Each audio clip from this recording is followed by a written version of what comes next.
અરવલ્લી જિલ્લાના આજથી સ્વચ્છતા હી સેવા પખવાડિયાની શરૂઆત અન્ન અને નાગરિક પુરવઠા મંત્રી શ્રી ભીખુસિંહ પરમારના અધ્યક્ષસ્થાને સ્વચ્છોત્તર કાર્યક્રમ યોજાયો। અરવલ્લી જિલ્લાના મોડાસા તાલુકાના આનંદપુરા કંપા ખાતે સ્વચ્છતા હી સેવા 2025 અંતર્ગત સ્વાસ્થ્ય ઝુંબેશનો શુભારંભ કરવામાં આવ્યો અને અન્ન અને નાગરિક પુરવઠા મંત્રી શ્રી ભીખુસિંહજી પરમારના અધ્યક્ષસ્થાને યોજાયેલા આજના કાર્યક્રમમાં લોકોને સ્વચ્છતા જગાવવા પ્રેરિત કરવામાં આવ્યા। આજના કાર્યક્રમમાં સ્વચ્છતા શપથ, વૃક્ષારોપણ, સીટીયુ સફાઈ માટે શ્રમદાન તેમજ ઘન કચરા વ્યવસ્થાપન, ડોર ટુ ડોર કચરાના કલેક્શન માટે કુલ 15 અલગ અલગ ગ્રામ પંચાયતોને બેટરી સંચાલિત વાહનોનું વિતરણ કરવામાં આવ્યું।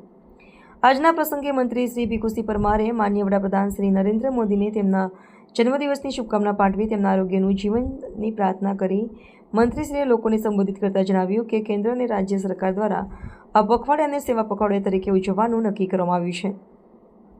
સ્વચ્છતા એ બહુ ગહન વિષય છે। રાષ્ટ્રપિતા મહાત્મા ગાંધીના જન્મદિવસે સ્વચ્છતા દિવસ તરીકે ઉજવાય છે। પ્રધાનમંત્રી શ્રી નરેન્દ્ર મોદીએ દેશના લોકોને આપેલા વિવિધ વિચારોને નાગરિકોએ હર્ષભેર ઉપાડી લીધા છે। તેમના એક વિચાર રૂપે આ સેવા પખવાડિયા અને સ્વચ્છતાના વિવિધ કાર્યક્રમો થઈ રહ્યા છે।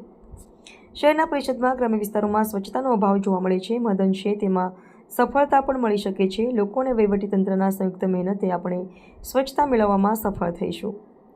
આજના કાર્યક્રમમાં જિલ્લા કલેક્ટર શ્રી પ્રશસ્તિ પારીખ, જિલ્લા વિકાસ અધિકારી શ્રી દિપેશ કેડિયા, મોડાસા નગરપાલિકાના પ્રમુખ શ્રી નિરંજન શેઠ, જિલ્લા ગ્રામ પંચાયત વિકાસ એજન્સી શ્રી રાજેશ ગુચારા, મોડાસા નગરપાલિકા ચીફ ઓફિસર ભદ્રેશ પટેલ, મોડાસા તાલુકા પંચાયત પ્રમુખ શ્રી સહિતના અધિકારીઓ અને પદાધિકારીઓ ઉપસ્થિત રહ્યા હતા।